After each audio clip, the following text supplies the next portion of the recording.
HSC 2026 batch কে অবস্থা সবার। তোমাদের আজকের ক্লাস ইতিহাস দ্বিতীয় পত্র ওয়ান শর্ট এমসিকিউ, সবগুলো অধ্যায় একসাথে আমরা শুরু করছি। এমসিকিউ টপিক হিসেবে থাকছে দ্বিতীয় অধ্যায়ে ফরাসি বিপ্লব, তৃতীয় অধ্যায় প্রথম বিশ্বযুদ্ধ এবং ভার্সাই সন্ধি ও লিগ অফ নেশনস, চতুর্থ অধ্যায় ভলশেভিক বিপ্লব, পঞ্চম অধ্যায় মুসোলিনির হিটলার ও মুসোলিনির উত্থান এবং কি দ্বিতীয় বিশ্বযুদ্ধ, ষষ্ঠ অধ্যায় জাতিসংঘ ও বিশ্ব শান্তি এবং সপ্তম অধ্যায় স্নায়ুযুদ্ধ, পুঁজিবাদ ও সমাজতান্ত্রিক বিশ্বের দ্বন্দ্ব। এই টপিকগুলো থাকছে এমসিকিউতে। আমরা শুরু করছি। এই পর্যায়ে শুরু করছি তোমাদের সিলেবাসের দ্বিতীয় অধ্যায় ফরাসি বিপ্লবের ওয়ান শট এমসিকিউ ক্লাসটি। ফ্রান্সে বাস্তিল দুর্গ কিসের প্রতীক ছিল? ফ্রান্সের বাস্তিল দুর্গ কি রাজতন্ত্রের প্রতীক ছিল। বাস্তিল দুর্গটি ছিল ফরাসি রাজাদের অত্যাচার ও স্বৈরাচারী শাসনের এক জ্বলন্ত প্রতীক। রাজা এখানে তার বিরোধীদের বিনা বিচারে বন্দী করে রাখতেন। 1789 সালে ফরাসি জনতা এই দুর্গটি ভেঙে গুড়িয়ে দেয়, যা রাজতন্ত্রের পতনের সূচনা করে। তোষণ নীতি বলতে কোনটি বোঝায়? তোষণ নীতি বলতে বোঝায় হচ্ছে কি সন্তুষ্টি করার নিয়ম। কিসের নিয়ম? সন্তুষ্টি করার নিয়ম। কোনো শক্তিশালী বা আগ্রাসী পক্ষকে যুদ্ধ বা বিবাদ থেকে বিরত রাখার জন্য তাদের অন্যায় দাবি মেনে নিয়ে সন্তুষ্ট রাখা বা শান্ত রাখার নীতিই হচ্ছে কি তোষণ নীতি। ফরাসি বিপ্লব কত সালে সংগঠিত হয়? ফরাসি বিপ্লব কত সালে? 1789 সালে সংগঠিত হয়। বিপ্লব পূর্ব ফ্রান্সের জনগণের মধ্যে সবচেয়ে সুবিধাভোগী শ্রেণী ছিল কোনটি? সবচেয়ে সুবিধাভোগী শ্রেণী ছিল কোনটি? অভিজাত শ্রেণী। কোন শ্রেণী? অভিজাত শ্রেণী। ফরাসি সমাজে ফার্স্ট স্টেজ যেটা হচ্ছে যাজক এবং সেকেন্ড স্টেজ যেটা হচ্ছে কি অভিজাতরা ছিল সবচেয়ে সুবিধাভোগী। তারা বিশাল সম্পত্তির মালিক হওয়া সত্ত্বেও কোনো ট্যাক্স বা কর দিত না, অথচ সব ধরনের রাষ্ট্রীয় সুযোগ সুবিধা ভোগ করত। টাইল কোন ধরনের কর? টাইল হচ্ছে কি একটি সম্পত্তি কর। কোন ধরনের কর? সম্পত্তি কর। বিপ্লব পূর্ব ফ্রান্সের সাধারণ মানুষকে নানা রকম কর দিতে হতো। এর মধ্যে টাইল ছিল একটি প্রত্যক্ষ কর, যা মূলত স্থাবর সম্পত্তি বা ভূমির উপর ধার্য করা হতো। ফরাসি বিপ্লবের শিশু বলা হয় কাকে? ফরাসি বিপ্লবের শিশু বলা হয় হচ্ছে কাকে? নেপোলিয়ানকে। কাকে? নেপোলিয়ানকে। নেপোলিয়ান বেনাপোর্ট নিজেই বলতেন, আমি বিপ্লবের শিশু। ফরাসি বিপ্লব যদি ফরাসি সমাজের পুরাতন নিয়ম ও বিশৃঙ্খলা দূর না করত, তবে একজন সাধারণ সৈনিক থেকে নেপোলিয়নের পক্ষে ফ্রান্সের সম্রাট হওয়া কখনোই সম্ভব হতো না। বিপ্লবের আদর্শই তাকে তৈরি করেছিল। সাকুলেত কারা? সাকুলেত হচ্ছে কারা? যারা হচ্ছে কি ভবঘুরে, তাদেরকে কি সাকুলেত বলা হয়। শব্দটি একটি আক্ষরিক অর্থ কি? যে হাঁটু পর্যন্ত ঢাকা প্যান্ট না পরা লোক। বিপ্লব পূর্ব ফ্রান্সে ধনীরা এক ধরনের বিশেষ ছোট প্যান্ট পরতো, কিন্তু সমাজের দরিদ্র শ্রমজীবী দিনমজুর বা ভবঘুরে মানুষেরা ফুল প্যান্ট পরতো। ফ্রান্সে এই সর্বহারা ও প্রান্তিক জনগোষ্ঠীকেই কি সাকুলেত বলা হতো। ফরাসি বিপ্লবের মূল মন্ত্র ছিল ফরাসি বিপ্লবের মূল মন্ত্র কোনটি ছিল? সেটা হচ্ছে কি সাম্য, মৈত্রী ও স্বাধীনতা। সাম্য, মৈত্রী ও স্বাধীনতা। সমাজে সবার সমান অধিকার থাকবে, অর্থাৎ সাম্য থাকবে। মানুষের মধ্যে ভাই ভাই সম্পর্ক থাকবে, যেটি মৈত্রী, এবং কি প্রত্যেকের ব্যক্তিগত রাজনৈতিক স্বাধীনতা থাকবে, যেটি কি স্বাধীনতা। যে এখানে সঠিক উত্তর কি সাম্য, মৈত্রী ও স্বাধীনতা। ফরাসি বিপ্লব ফ্রান্সে কোন শাসন ব্যবস্থার পরিবর্তন করে? কোন শাসন ব্যবস্থার? স্বৈরাচারী রাজতন্ত্রের যে শাসন ব্যবস্থা আছে সেটার পরিবর্তন করে। বিপ্লবের আগে ফ্রান্সে বোরবন রাজবংশের রাজারা শাসন করতেন, যারা মনে করতেন তাদের ক্ষমতাই ঈশ্বরের ক্ষমতা, অর্থাৎ কি ঐশ্বরিক অধিকার তত্ত্ব। রাজা ষোড়শ লুই এর চরম স্বৈরাচারী রাজতন্ত্রের অবসান ঘটিয়ে ফ্রান্সে প্রজাতন্ত্রের প্রতিষ্ঠার পথ সুগম করে কি এই ফরাসি বিপ্লব। কোড নেপোলিয়ান এ কতটি ধারা ছিল? কতটি? এখানে ধারা ছিল কত? 2287টি। কতটি? 2287টি। নেপোলিয়ান ফ্রান্সের আইন ব্যবস্থাকে সুসংগঠিত করার জন্য যে আইন সংহিতা তৈরি করেন তাই কোড নেপোলিয়ান। সম্রাট ওয়াই ছিলেন একজন দিগ্বিজয়ী বীর, সুদক্ষ শাসক ও সংস্কারক। উদ্দীপকের ওয়াই এর কর্মকাণ্ডের সাথে ফ্রান্সের কোন শাসক কর্মকাণ্ডের সাদৃশ্য রয়েছে? কোন শাসকের? সেটি কি নেপোলিয়ান। নেপোলিয়ান বেনাপোর্টের সাদৃশ্য রয়েছে। উদ্দীপকের তিনটি মূল শব্দ রয়েছে: দিগ্বিজয়ী, বীর, সুদক্ষ শাসক এবং সংস্কারক। ইউরোপ কাঁপানো যুদ্ধ জয়ের কারণে নেপোলিয়ন বেনাপোর্টকে দিগ্বিজয়ী বীর, আর কোড নেপোলিয়ন ও প্রশাসনিক পরিবর্তনের কারণে তিনি একজন শ্রেষ্ঠ সংস্কারক হিসেবে পরিচিত। কোড নেপোলিয়নের ধারাগুলোর মধ্যে কোনটি ছিল? ছিল হচ্ছে কোনটা, যে পৈতৃক সম্পত্তিতে সকল সন্তানের সমান অধিকার। নেপোলিয়নের এই আইনটি ছিল অত্যন্ত আধুনিক ও বৈপ্লবিক। এর আগে কেবল বড় ছেলেরা সব সম্পত্তি পেত, কিন্তু কোড নেপোলিয়নের মাধ্যমে পরিবারের সকল সন্তানেরা, এমনকি কন্যা সন্তানদেরও কিছু ক্ষেত্রে পৈতৃক সম্পত্তিতে সমান অধিকার নিশ্চিত করা হয়, যা সামাজিক সাম্য প্রতিষ্ঠা করে। ফরাসি রাজতন্ত্রকে একটি স্বৈরতন্ত্রী প্রতিষ্ঠানে পরিণত করেন কে? কে করেন? চতুর্দশ লুই। সম্রাট চতুর্দশ লুই। চতুর্দশ লুই ছিলেন অত্যন্ত স্বৈরাচারী শাসক। তার একটি বিখ্যাত উক্তি হচ্ছে আই এম দ্য স্টেট, আমি রাষ্ট্র। তার আমল থেকে ফরাসি রাজতন্ত্র চরম স্বৈরতন্ত্রে রূপ নেয়। সোশ্যাল কন্ট্রাক্ট গ্রন্থটির রচয়িতাকে? গ্রন্থটির রচয়িতা হচ্ছে রুশো। কে? রুশো। জ্যাক রুশোর এই বইটির বাংলা নাম হচ্ছে সামাজিক চুক্তি। এই বইয়ের প্রথম লাইনটি ফরাসি জনগণকে জাগিয়ে তুলেছিল: মানুষ স্বাধীনভাবে জন্মগ্রহণ করে, কিন্তু সর্বত্রই সে শৃঙ্খলিত। এই দার্শনিক তত্ত্বই ফরাসি বিপ্লবের মূল ভিত্তি ছিল। অষ্টাদশ শতকে ফ্রান্সে ফার্স্ট স্টেট বলতে কাদেরকে বোঝানো হয়েছে? যাজক সম্প্রদায়কে বোঝানো হয়েছে। কাদেরকে? যাজক সম্প্রদায়কে। ফার্স্ট স্টেট হচ্ছে যাজক সম্প্রদায়, এবং সেকেন্ড স্টেট হচ্ছে আভিজাত সম্প্রদায়, এবং থার্ড স্টেট হচ্ছে কৃষক, বুর্জোয়া ও সাধারণ মানুষ, যারা ছিল 96%। বৈষম্যহীন সমাজ ব্যবস্থার সর্বপ্রথম ধারণা দেন কে? সর্বপ্রথম ধারণা দেন হচ্ছে টমাস মুর। কে? টমাস মুর। বিখ্যাত ইংরেজ লেখক ও দার্শনিক স্যার টমাস মুর 1516 সালে তার যে গ্রন্থ আছে ইউটোপিয়া, সেই গ্রন্থে এমন এক কাল্পনিক সমাজের কথা বলেন যেখানে কোনো ধনী দরিদ্রের বৈষম্য থাকবে না এবং সমস্ত সম্পত্তি হবে যৌথ। এটি ছিল বৈষম্যহীন সমাজের প্রথম তাত্ত্বিক ধারণা। অভিজাত শ্রেণী কৃষক শ্রেণীর উপর নির্যাতন বাড়িয়ে দেয় কেন? কারণটা কি? কারণটা হচ্ছে তাদের আয় বাড়ানোর জন্য। তাদের আয় বাড়ানোর জন্য। অষ্টাদশ শতকে ফ্রান্সে মুদ্রাস্ফীতি দেখা দিলে, জিনিসপত্রের দাম বেড়ে গেলে বিলাসী আভিজাতদের খরচ চালানো কঠিন হয়ে পড়ে। তখন তারা নিজেদের আয় বা রাজস্ব বাড়াতে দরিদ্র কৃষকদের ওপর সামন্ততান্ত্রিক করের বোঝা ও শারীরিক নির্যাতন বাড়িয়ে দেয়। নেপোলিয়ন কোথায় জন্মগ্রহণ করেন? নেপোলিয়ন কোথায় জন্মগ্রহণ করেন? কোর্সিয়া দ্বীপে জন্মগ্রহণ করেন। ভূমধ্যসাগরের কোর্সিয়া দ্বীপে নেপোলিয়ন বেনাপোর্ট জন্মগ্রহণ করেন। তার জন্মের ঠিক 1 বছর আগেই এই দ্বীপটি ইতালির কাছ থেকে ফ্রান্স কিনে নিয়েছিল, তাই তিনি জন্মসূত্রে ফরাসি নাগরিক হতে পেরেছিলেন। ফ্রান্সে গণপরিষদ গঠন করা হয় কেন? কারণটা কি? তার কারণ হচ্ছে জনগণের অধিকার আদায়ের জন্য। জনগণের অধিকার আদায়ের জন্য। ফ্রান্সের মোট জনসংখ্যার কত শতাংশ তৃতীয় সম্প্রদায়ভুক্ত ছিল? তৃতীয় সম্প্রদায়ভুক্ত ছিল কত শতাংশ? 96% মানুষ তৃতীয় সম্প্রদায়ভুক্ত ছিল, যারা ছিল সাধারণ মানুষ, কৃষক, বুর্জোয়া।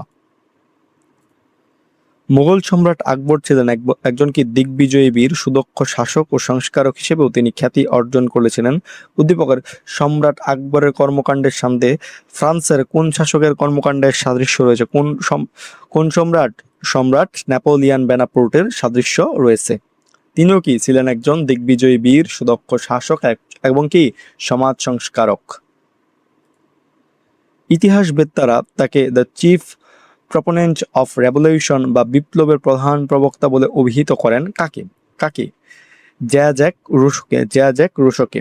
দার্শনিক রুশোর লেখনী ফরাসি তরুণ ও সাধারণ মানুষকে এতটাই আন্দোলিত করেছিল যে নেপোলিয়ন বেনাপোর্ট নিজে বলেছিলেন, রুশো না থাকলে ফরাসি বিপ্লব হতো কিনা সন্দেহ আছে। তার চিন্তা ভাবনা ও দর্শনের জন্যই তাকে ফরাসি বিপ্লবের প্রধান প্রবক্তা বলা হয়। তো এই ছিল ইতিহাস প্রথম পত্র 1 শট MCQ। এ পর্যায়ে শুরু করছি তোমাদের সিলেবাসের 3য় অধ্যায় প্রথম বিশ্বযুদ্ধ এবং ভার্সাই সন্ধি ও লিগ অফ নেশনসের 1 শট MCQ ক্লাসটি। লিগ অফ নেশনস প্রতিষ্ঠার প্রধান উদ্যোক্তাকে? লিগ অফ নেশনস প্রতিষ্ঠার প্রধান উদ্যোক্তা হচ্ছে কে? Woodrow Wilson. কে? Woodrow Wilson. প্রথম বিশ্বযুদ্ধের পর বিশ্বশান্তি প্রতিষ্ঠা এবং ভবিষ্যতে আর যেন কোনো বড় যুদ্ধ না হয় সেজন্য যুক্তরাষ্ট্রের তৎকালীন প্রেসিডেন্ট উইড্রো উইলসন তার বিখ্যাত 14 দফা ঘোষণা করেছিলেন। তার এই 14 দফার আলোকেই 1920 সালে আন্তর্জাতিক সংস্থা লিগ অফ নেশনস গঠিত হয়।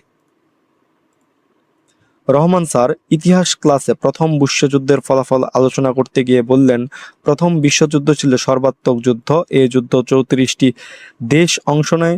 34টি দেশের কম বেশি মিলিয়ে 1 কোটি সেনা নিহত হয়।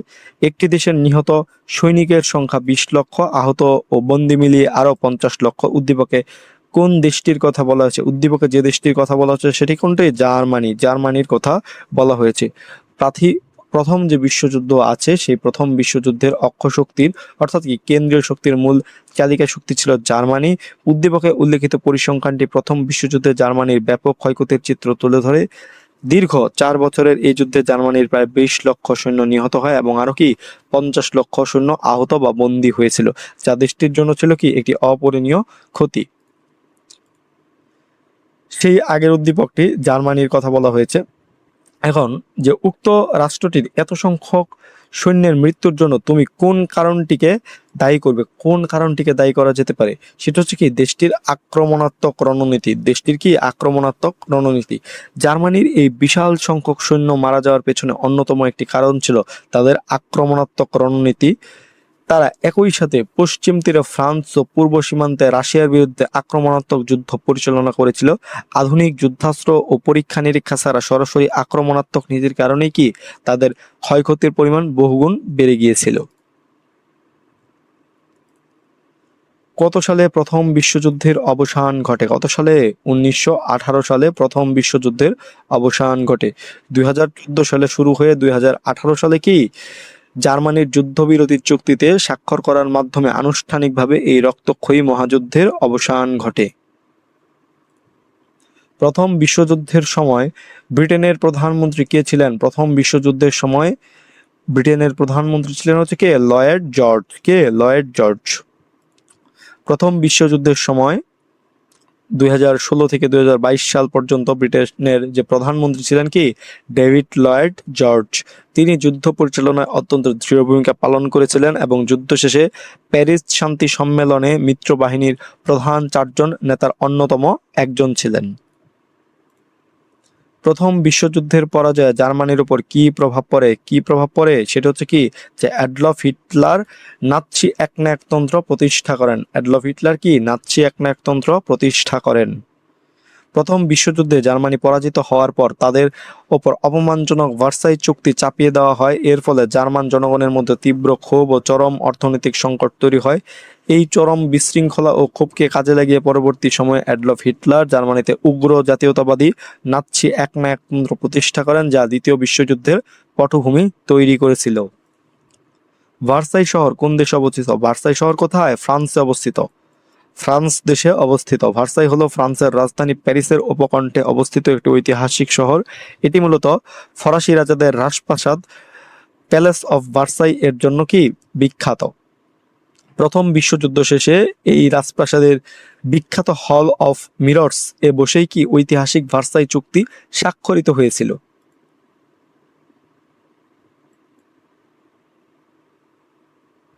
মিস্টার রবিন তার স্ত্রীকে নিয়ে দেশে বেড়াতে গেলে প্রকাশ্য দিবালোকে খুন হন। বিচার চেয়ে প্রতিকার না পাওয়ায় পরিস্থিতি একসময় ভয়াবহ রূপ নেয়। উদ্দীপকে উল্লেখিত ভয়াবহ যুদ্ধ কোনটি? কোনটি? প্রথম বিশ্বযুদ্ধ। প্রথম বিশ্বযুদ্ধ। উদ্দীপকে 1914 সালের 28 জুনের ঐতিহাসিক ঘটনার ইঙ্গিত দেওয়া হয়েছে, যেখানে অস্ট্রিয়ার যুবরাজ ফ্রান্সিস ফার্দিনান্দ ও তার স্ত্রী সোফি বসনিয়ার রাজধানী সরায়েভোতে এক প্রকাশ্য দিবালোকে সার্বিয়ান আতাতৈর হাতে খুন হন। অস্ট্রিয়া এই হত্যাকাণ্ডের বিচার চেয়ে সার্বিয়াকে চরমপত্র দেয় এবং সন্তোষজনক জবাব না পাওয়ায় যুদ্ধ ঘোষণা করে, যা পরবর্তী প্রথম বিশ্বযুদ্ধে রূপ নেয়। একেই কি যুদ্ধের প্রত্যক্ষ কারণ বলা হয়।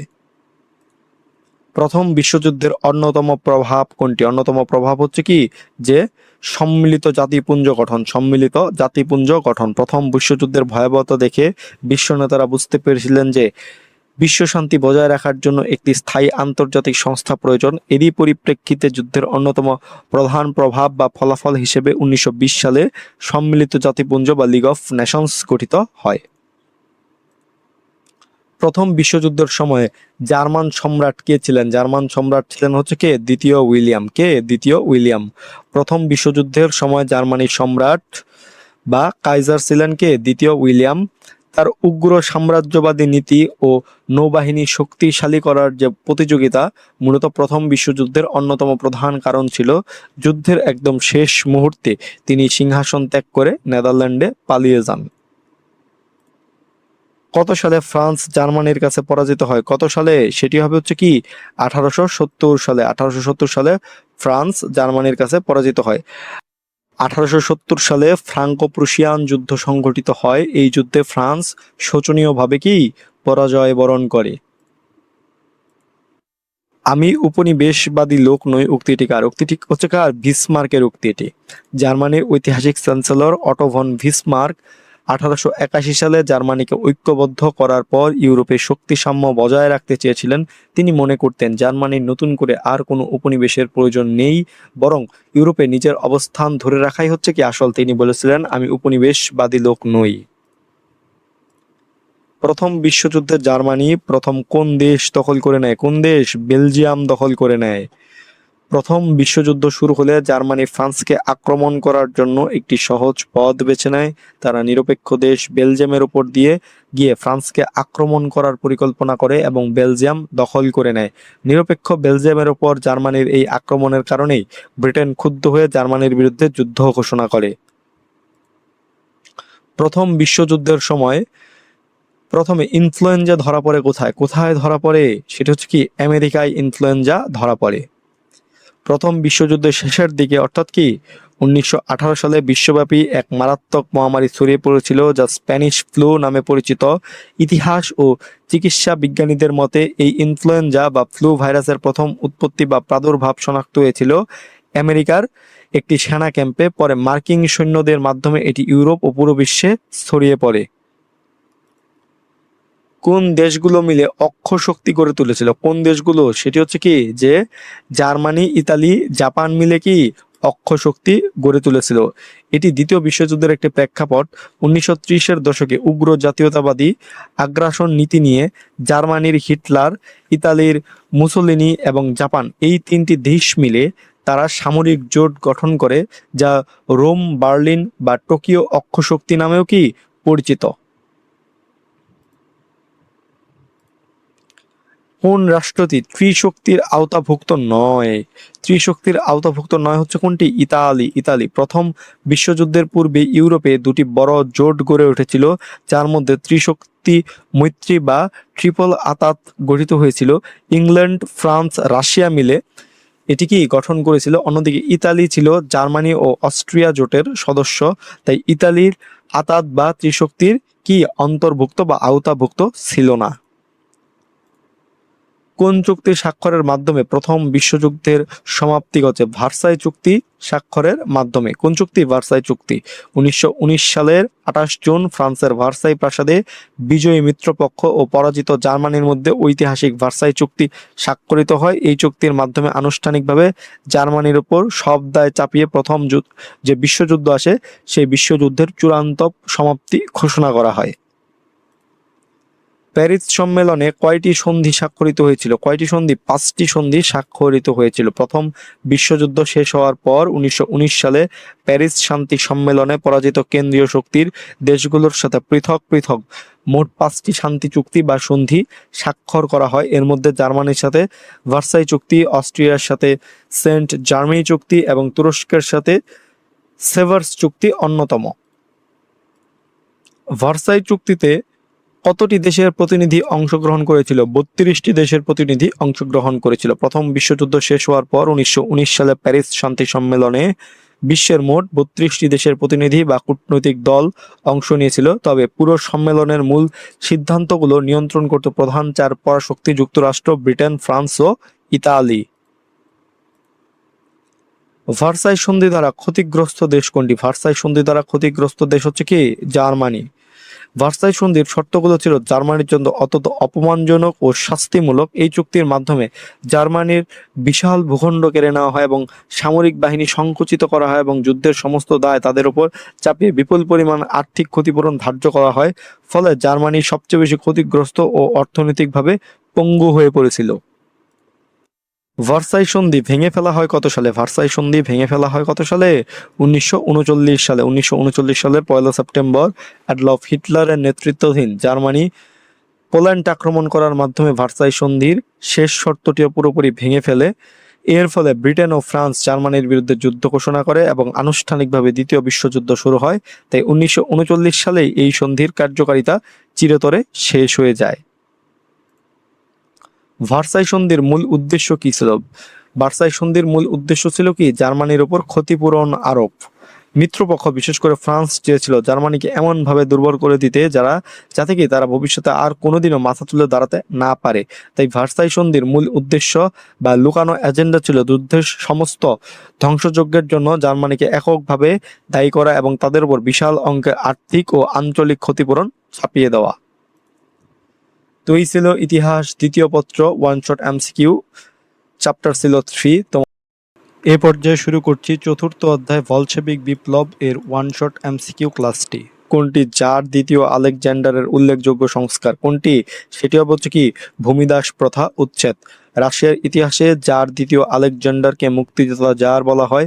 তিনি 1861 সালে এক ঐতিহাসিক ঘোষণার মাধ্যমে রাশিয়ার বহু বছরের অমানবিক ভূমিদাস প্রথা বিলুপ্ত করে কোটি কোটি কৃষককে স্বাধীন ঘোষণা করেন। রাশিয়াকে সমাজতান্ত্রিক রাষ্ট্রে পরিণত করেন কে? সমাজতান্ত্রিক রাষ্ট্রে পরিণত করেন লেনিন। ভ্লাদিমির ইলিচ লেনিন ছিলেন বলশেভিক পার্টির নেতা। তার নেতৃত্বেই 1917 সালের অক্টোবরের বিপ্লবের, যেটা কি বলশেভিক বিপ্লব ছিল, তার মাধ্যমে জারের শাসনের অবসান ঘটে এবং বিশ্বে প্রথম সমাজতান্ত্রিক রাষ্ট্র হিসেবে সোভিয়েত ইউনিয়ন প্রতিষ্ঠিত হয়। রাশিয়ায় কত সালে ভূমিদাস প্রথা রহিত হয়? কত সালে? সেটি হচ্ছে কি 1861 সালে ভূমিদাস প্রথা রহিত হয়। এটি রাশিয়ার আধুনিকায়নের একটি টার্নিং পয়েন্ট। 1861 সালে জার দ্বিতীয় আলেকজান্ডার আইনি ডিক্রি জার করে সার্ফ বা ভূমিদাসদের মুক্ত করেন। তাই এখানে সঠিক উত্তরটি কি হবে? 1861। রাশিয়ায় মার্কস ও এঙ্গেলসের আদর্শ অনুসারে পরিচালিত কমিউনিস্ট আন্দোলনের মূল লক্ষ্য কি ছিল? কমিউনিস্ট আন্দোলনের মূল লক্ষ্যটা ছিল কি? যে সর্বহারা একনায়কত্ব প্রতিষ্ঠা করা। কার্ল মার্কস ও ফ্রেডরিক এঙ্গেলসের সাম্যবাদী দর্শন অনুযায়ী পুঁজিপতি বা বর্জুয়াদের হটিয়ে কৃষক, শ্রমিক তথা শোষিত ও সর্বহারা শ্রেণীর শাসন কায়েম করা ছিলই কি কমিউনিস্ট আন্দোলনের মূল লক্ষ্য। নিচের কোনটি সমাজতান্ত্রিক রাষ্ট্র? কোনটি? সেটা হচ্ছে কি কিউবা। কিউবা একটি কি সমাজতান্ত্রিক রাষ্ট্র। অন্যান্য যে বিকল্পগুলো রয়েছে, যে দক্ষিণ কোরিয়া, জাপান, মিশর, এগুলো কি পুঁজিবাদী বা গণতান্ত্রিক ধারার দেশ। অন্যদিকে 1959 সালে ফিদেল কাস্ত্রোর নেতৃত্বে বিপ্লবের পর ল্যাটিন আমেরিকার দেশ কিউবায় সমাজতান্ত্রিক শাসন ব্যবস্থা প্রতিষ্ঠিত হয়, যা আজও বিদ্যমান রয়েছে। সার্ফ প্রথা কত সালে উচ্ছেদ করা হয়? কত সালে? 1861 সালে কি সার্ফ প্রথাটা উচ্ছেদ করা হয়। যে ভূমিদাস প্রথা এর ইংরেজি রূপই হলো হচ্ছে কি সার্ফ প্রথা। এটি কি 1861 সালে রহিত করা বা উচ্ছেদ করা হয়। সমাজতান্ত্রিক মতবাদ কি? সমাজতান্ত্রিক মতবাদ হচ্ছে কি যে সমাজের সকল মানুষ সমান সুযোগ সুবিধা ভোগ করবে। সমাজের সকল মানুষ কি সমান সুযোগ সুবিধা ভোগ করবে। সমাজতন্ত্রের মূল কথাই হলো ব্যক্তিগত মালিকানার অবসান ঘটিয়ে উৎপাদন ও সম্পদের উপর রাষ্ট্রীয় বা সামাজিক মালিকানা প্রতিষ্ঠা করা, যাতে শ্রেণী বৈষম্য দূর হয় এবং সবাই সমান সুযোগ পায়। রুশ বিপ্লবের প্রাক্কালে রাশিয়ার জনসংখ্যার বেশিরভাগ কি ছিল? কৃষক ছিল। বিংশ শতাব্দীর শুরুতে রাশিয়ার শিল্পায়নে ইউরোপের অন্যান্য দেশের চেয়ে কি রাশিয়া পিছিয়ে ছিল। তখন রাশিয়ার প্রায় 80% মানুষ কৃষক ছিল, যাদের একটি বড় অংশ চরম দারিদ্রতার মধ্য দিয়ে কি জীবনযাপন করত। বলশেভিক বিপ্লব কত খ্রিস্টাব্দে সংগঠিত হয়? 1917 সালে কি বলশেভিক বিপ্লবটা সংগঠিত হয়। 1917 সালে রাশিয়ায় দুটি বিপ্লব হয়। প্রথমটি ফেব্রুয়ারি বিপ্লব, যার মাধ্যমে জারের পতন হয়, এবং দ্বিতীয়টি কি 1917 সালের অক্টোবর নভেম্বর মাসে আরেকটা বিপ্লব হয়, যেটি কি বলশেভিক বিপ্লব, যার মাধ্যমে কি লেনিন ক্ষমতা লাভ করেন। এপ্রিল থিসিসের প্রণেতা কে? এপ্রিল থিসিসের প্রণেতা হচ্ছেন কে? লেনিন। কে? লেনিন। 1917 সালের এপ্রিলে সুইজারল্যান্ড থেকে নির্বাসন শেষে রাশিয়ায় ফিরে লেনিন এই ঐতিহাসিক রূপরেখা বা থিসিস ঘোষণা করেন। এতে তিনি রাশিয়ার সামরিক সরকারকে সমর্থন না করে সকল ক্ষমতা সোভিয়েতের হাতে দেওয়ার ডাক দেন। কার্ল মার্কসের বিখ্যাত গ্রন্থ ডাস ক্যাপিটাল কত সালে প্রকাশিত হয়? এটি প্রকাশিত হয় কত সালে? যে 1867 সালে। 67 সালে এটি প্রকাশিত হয়। ডাস ক্যাপিটাল হলো সমাজতন্ত্র ও পুঁজিবাদের অর্থনৈতিক বিশ্লেষণের সবচেয়ে গুরুত্বপূর্ণ একটি বই। 1867 সালে এর প্রথম খণ্ড প্রকাশিত হয়, যা পরবর্তীতে বিশ্বজুড়ে শ্রমিক আন্দোলন ও বিপ্লবীদের মূল অনুপ্রেরণা হয়ে ওঠে। বলশেভিক বিপ্লবের পূর্ববর্তী সময়ে রাশিয়ার অর্থনীতি প্রধানত কিসের উপর নির্ভরশীল ছিল? কৃষির উপর নির্ভরশীল ছিল। বিপ্লবের আগে রাশিয়াকে ইউরোপের শস্য ভাণ্ডার বলা হলেও ভেতরের অর্থনৈতিক অবস্থা ছিল অনুন্নত ও কৃষি প্রধান। আধুনিক কলকারখানা খুব কম ছিল এবং দেশের অর্থনীতির মূল কৃষকদের শ্রমের উপরই কি টিকে ছিল। বলশেভিক বিপ্লব সংগঠিত হওয়ার পটভূমি কোনটি ছিল? যেটা পটভূমি ছিল সেটা হচ্ছে কি, যে জারের স্বৈরশাসন। জারের স্বৈরশাসন। রাশিয়ার রাজারা জার নামে পরিচিত ছিল। রোমান বংশের জারদের চরম স্বৈরাচারী শাসন ও জনগণের উপর অত্যাচার, প্রথম বিশ্বযুদ্ধে রাশিয়ার পরাজয় ও তীব্র খাদ্য সংকট মানুষকে দেয়ালে পিঠ ঠেকিয়ে দিয়েছিল, যার ফলে বলশেভিক বিপ্লব অনিবার্য হয়ে ওঠে। তাই এখানে সঠিক উত্তরটি কি হবে? জারের স্বৈরশাসন। এই পর্যায়ে শুরু করছি তোমাদের সিলেবাসের পঞ্চম অধ্যায় হিটলার ও মুসোলিনির উত্থান এবং দ্বিতীয় বিশ্বযুদ্ধ ওয়ান শট এমসিকিউ ক্লাসটি। মার্কিন যুক্তরাষ্ট্র দ্বিতীয় বিশ্বযুদ্ধে যোগদান করে কত তারিখে? 1941 সালের 7 ডিসেম্বর। জাপান যখন মার্কিন যুক্তরাষ্ট্রের নৌঘাঁটি পার্ল হারবার আক্রমণ করে, তখনই মার্কিন যুক্তরাষ্ট্র সরাসরি এই যুদ্ধে জড়িয়ে পড়ে।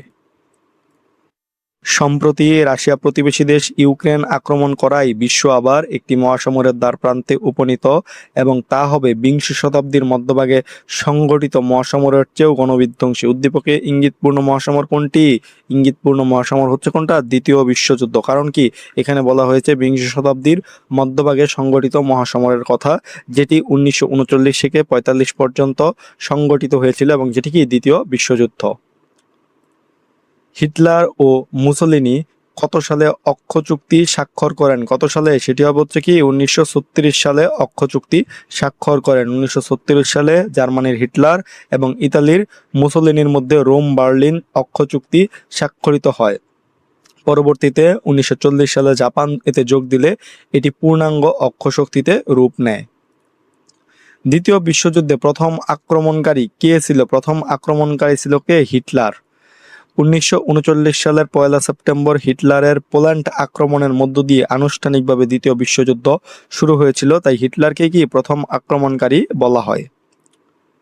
ভৌগোলিক সাম্রাজ্যবাদের অবসান ঘটে কিভাবে? সেটি ঘটে কি দ্বিতীয় বিশ্বযুদ্ধের মাধ্যমে।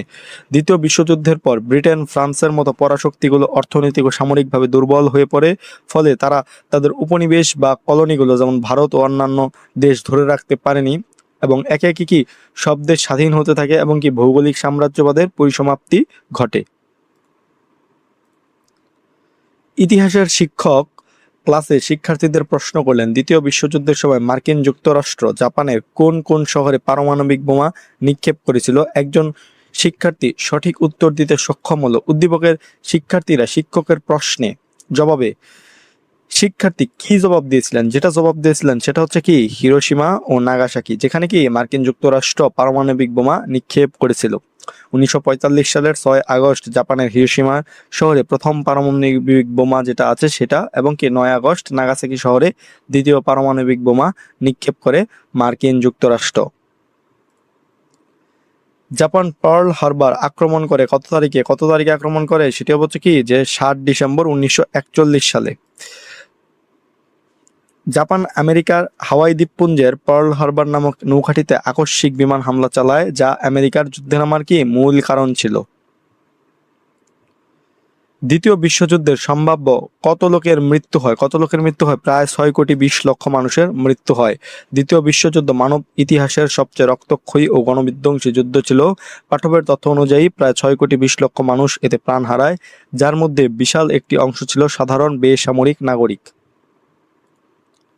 নাগাসাকি শহর কোথায় অবস্থিত? এটি জাপানে অবস্থিত।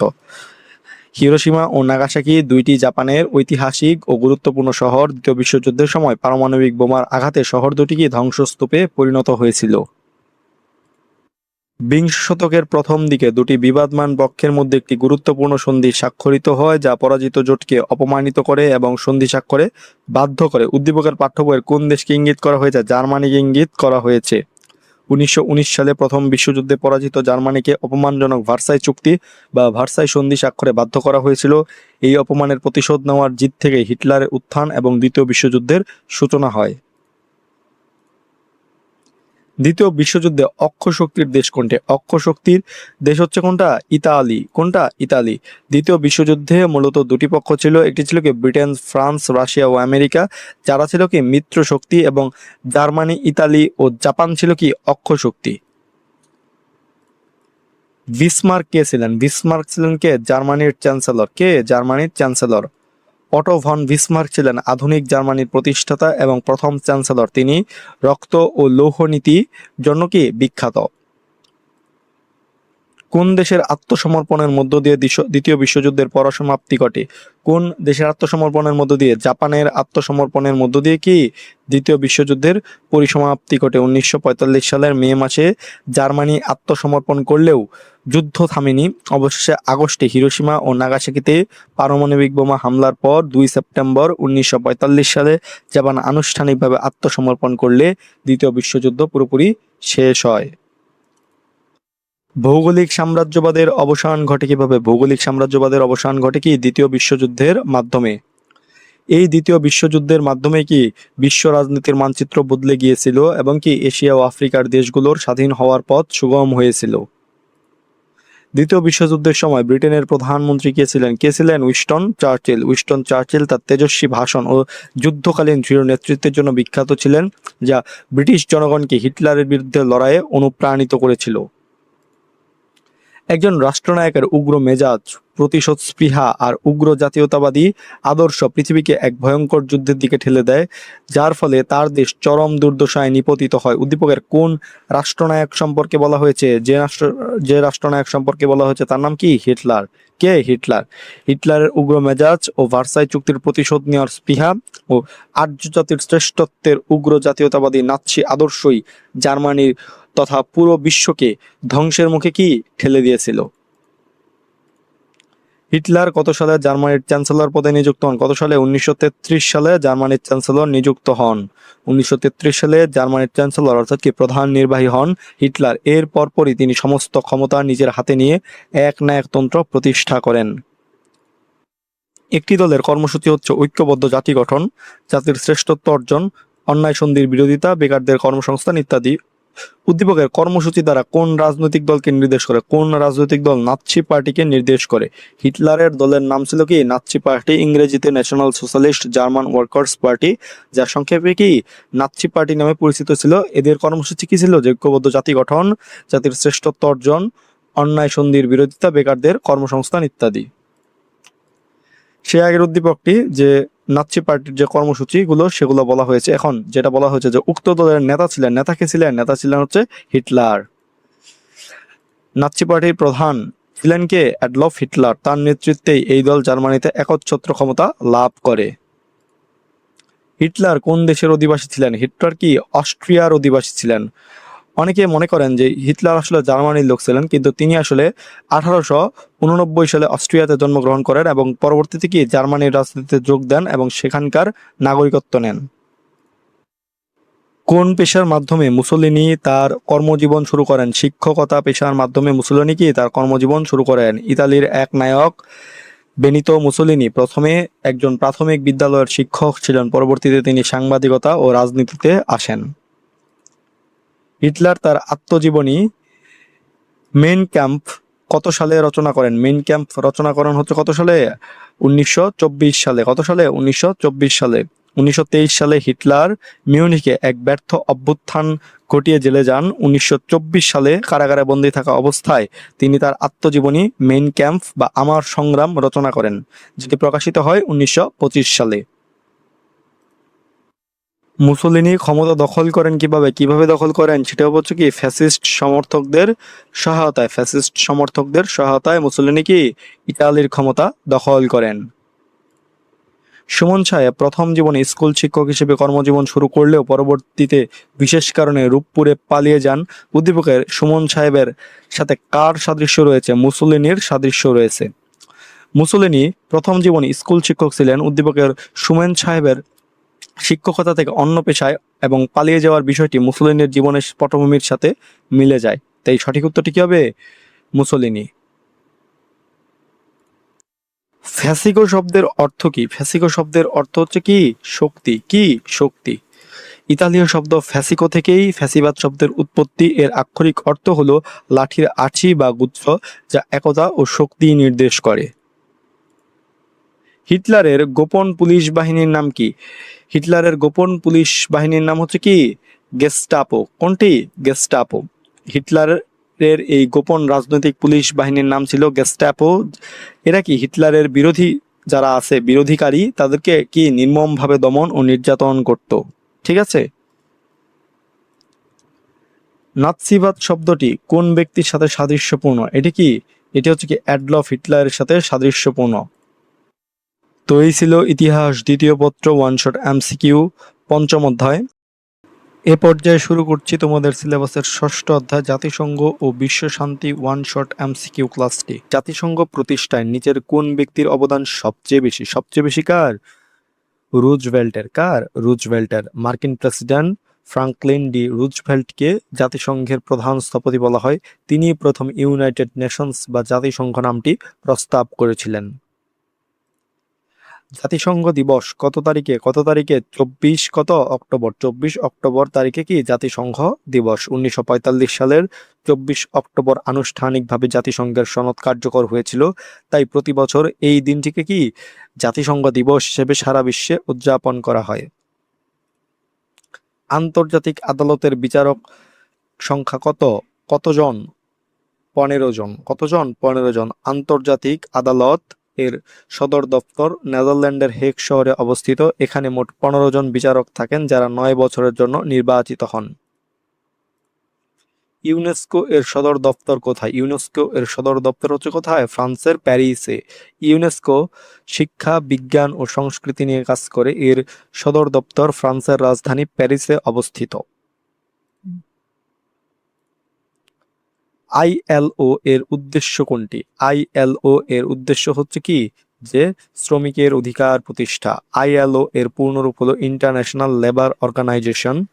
লেবার শব্দটির অর্থই হলো শ্রমিক, সুতরাং এটি সহজে মনে রাখা সম্ভব যে এটি বিশ্বজুড়ে শ্রমিকদের অধিকার ও কাজের পরিবেশ উন্নত করতে কাজ করে। শুরুতে জাতিসংঘের সদস্য সংখ্যা কত ছিল? 51 জন সদস্য ছিল।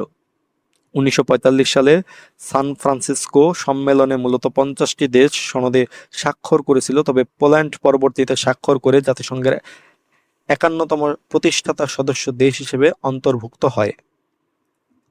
সর্বশেষ কোন সম্মেলনের মাধ্যমে সংগঠনটি আত্মপ্রকাশ করে? এখানে সংগঠন কোনটি? জাতিসংঘ। জাতিসংঘ আত্মপ্রকাশ করে কি সান ফ্রান্সিসকোর সম্মেলনের মাধ্যমে। জাতিসংঘের বর্তমান সদস্য সংখ্যা কত? বর্তমান সদস্য সংখ্যা হচ্ছে কত? 193টি। শুরুতে 51 জন সদস্য থাকলেও বর্তমানে তা বেড়ে 193টি দেশে দাঁড়িয়েছে এবং সর্বশেষ সদস্য রাষ্ট্র হলো কে? দক্ষিণ সুদান, যারা কি 2011 সালে যোগদান করেছিল। শিশুদের নিয়ে কাজ করে জাতিসংঘের কোন সংস্থা? সেটি হচ্ছে কি ইউনিসেফ। শিশুদের নিয়ে কাজ করে কি জাতিসংঘের ইউনিসেফ সংস্থা। ইউনিসেফ এর পূর্ণরূপ হলো কি United Nations International Children's Emergency Fund. ধরিত্রী সম্মেলন কি? ধরিত্রী সম্মেলন হচ্ছে কি পরিবেশ রক্ষা সংক্রান্ত সম্মেলন। 1992 সালে ব্রাজিলের এই সম্মেলনটি অনুষ্ঠিত হয়, ধরিত্রী সম্মেলন। ধরিত্রী মানে পৃথিবী, আর পৃথিবীকে বাঁচাতে পরিবেশ রক্ষার বিকল্প নেই, এভাবে বিষয়টি মনে রাখা যায়। বাংলা ভাষাকে সম্মান প্রদর্শন করে আন্তর্জাতিক মাতৃভাষা দিবস ঘোষণা দেয় জাতিসংঘের কোন সংস্থা? ইউনেস্কো। 1999 সালের 17 নভেম্বর ইউনেস্কো আমাদের 21শে ফেব্রুয়ারিকে আন্তর্জাতিক মাতৃভাষা দিবস হিসেবে স্বীকৃতি দেয়। এটি বাঙালি হিসেবে আমাদের জন্য অত্যন্ত গর্বের একটি বিষয়। জাতিসংঘের হৃৎপিণ্ড বলা হয় কোনটিকে?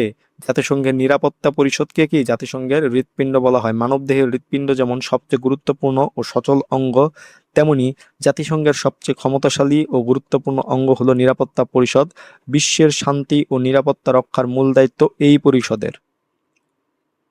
ফকল্যান্ড যুদ্ধ সংঘটিত হয়েছিল কোন দুটি দেশের মধ্যে? ইংল্যান্ড ও আর্জেন্টিনার মধ্যে কি এই ফকল্যান্ড যুদ্ধটি সংঘটিত হয়েছিল? 1982 সালে ফকল্যান্ড দ্বীপপুঞ্জের মালিকানা নিয়ে যুক্তরাজ্য অর্থাৎ ইংল্যান্ড ও আর্জেন্টিনার মধ্যে এই যুদ্ধ সংঘটিত হয়েছিল। যুদ্ধে আর্জেন্টিনা পরাজিত হয়। বর্তমান বিশ্বের বিভিন্ন দেশে জাতিগত সহিংসতা নিরসনে জাতিসংঘের ভূমিকা প্রশংসনীয়। যদিও 1971 সালে বাংলাদেশের মুক্তিযুদ্ধের বিপক্ষে জাতিসংঘে প্রস্তাব উত্থাপিত হয়েছিল। মুক্তিযুদ্ধের বিপক্ষে উত্থাপিত প্রস্তাবে ভেটো প্রদান করে কোন দেশ? ভেটো দেয় কে? রাশিয়া বা তৎকালীন সোভিয়েত ইউনিয়ন। 1971 সালের মুক্তিযুদ্ধের সময় পাকিস্তানের পক্ষে আমেরিকা যখন যুদ্ধবিরতির প্রস্তাব এনেছিল, তখন বাংলাদেশের পরম বন্ধু রাষ্ট্র তৎকালীন সোভিয়েত ইউনিয়ন বর্তমান রাশিয়া নিরাপত্তা পরিষদে ভেটো প্রস্তাব দিয়ে সেই ষড়যন্ত্র কি রুখিয়ে দিয়েছিল। তো এই ছিল ইতিহাস দ্বিতীয় পত্র ওয়ান শট এমসিকিউ ষষ্ঠ অধ্যায়। এ পর্যায়ে শুরু করছি তোমাদের সিলেবাসের শেষ অধ্যায়, সপ্তম অধ্যায় এর স্নায়ুযুদ্ধ, পুঁজিবাদ ও সমাজতান্ত্রিক বিশ্বের দ্বন্দ্ব ওয়ান শট এমসিকিউ ক্লাসটি। কত খ্রিস্টাব্দে কোল্ড ওয়ার অবসানের সরকারি ঘোষণা দেওয়া হয়? কত সালে? 1989 সালে।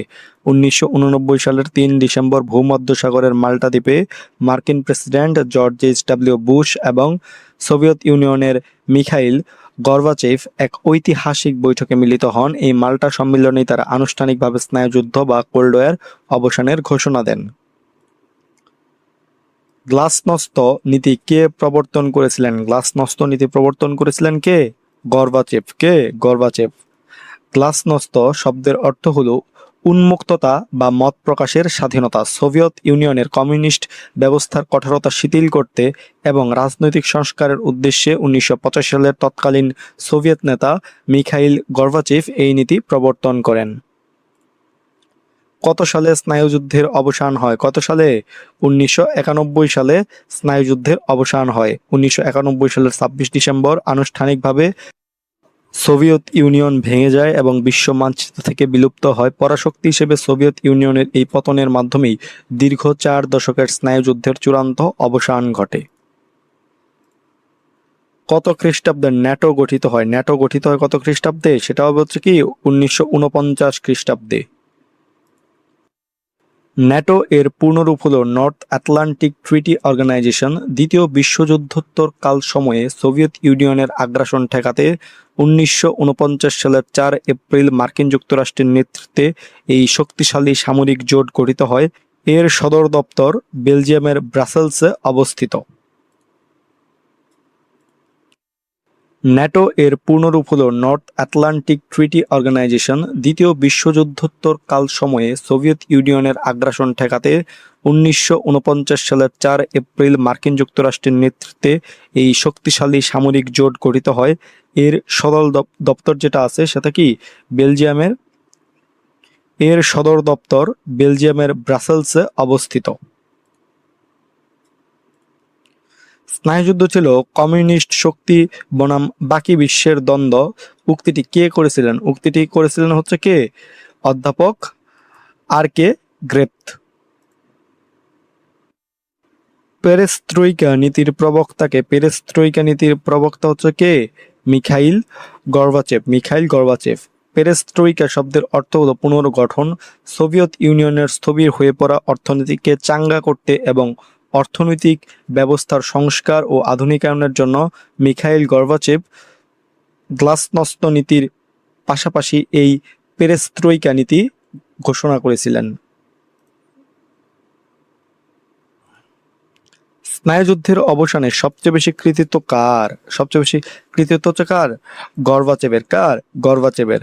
মিখাইল গর্বাচেভ ক্ষমতায় এসে গ্লাসনস্ত ও পেরেস্ত্রয়িকা নীতি গ্রহণ করে এবং মার্কিন যুক্তরাষ্ট্রের সাথে একের পর এক অস্ত্র নিয়ন্ত্রণ চুক্তি স্বাক্ষর করে।